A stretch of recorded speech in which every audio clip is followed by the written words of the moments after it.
അപ്പൊ ആ കിളിമകളെ എന്നുള്ള പാട്ടാണ് അത് അത് പേരാലിൻ പൊട്ടുറങ്ങും കിളിമകളെ എന്ന് പറഞ്ഞ് അന്ന് എഴുതി. പക്ഷെ അത് ആകാശവാണിയിലെ പെക്സാണ് പാടിയത്. രാജേശ്വരി മോഹനാ പാടിയത്. ഭയങ്കര അപ്രീസിയേഷൻ ആയിരുന്നു പാട്ട് കഴിഞ്ഞു. അത് ഇങ്ങനെ ഇത് കഴിഞ്ഞുകൊണ്ട് തന്നെ സ്കൂളിൽ പോകുന്നത്, അന്നത്തെ കാലത്ത് സ്കൂളിൽ പോകുന്നതെല്ലാം ടൈം നോക്കിയിട്ടില്ല. ലളിത സംഗീത പാഠം കഴിഞ്ഞുകൊണ്ട് എല്ലാവരും ബസ്സിന് തേടി അങ്ങ് പോകും.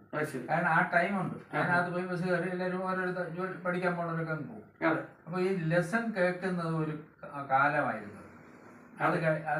അത് കഴിഞ്ഞിട്ട് വാർത്ത കഴിഞ്ഞാണ് ഇത് വരുന്നത്. അപ്പൊ അവർക്ക് പോകാനുള്ള സമയമാവും. അപ്പൊ അതൊരു ടൈമിംഗ് ആയിരുന്നു. അങ്ങനെ അത് കഴിഞ്ഞപ്പോൾ പിന്നെ നമ്മളുടെ ആവശ്യം അനുസരിച്ച് ചോദിക്കാൻ തുടങ്ങി. അങ്ങനെ പാട്ടുകൾ പല രീതികളിൽ പല മെത്തേഡുകളിൽ പാട്ടുകൾ എഴുതി തുടങ്ങി. അങ്ങനെ എഴുതി കൊടുത്തുകൊണ്ടിരുന്നു. അന്ന് രവീന്ദ്രൻ ചെന്തിലോടെന്ന് പറയുന്നത് എൻ്റെ ബെസ്റ്റ് ഫ്രണ്ടായിരുന്നു. അദ്ദേഹം എനിക്ക് പ്രചോദനമായി.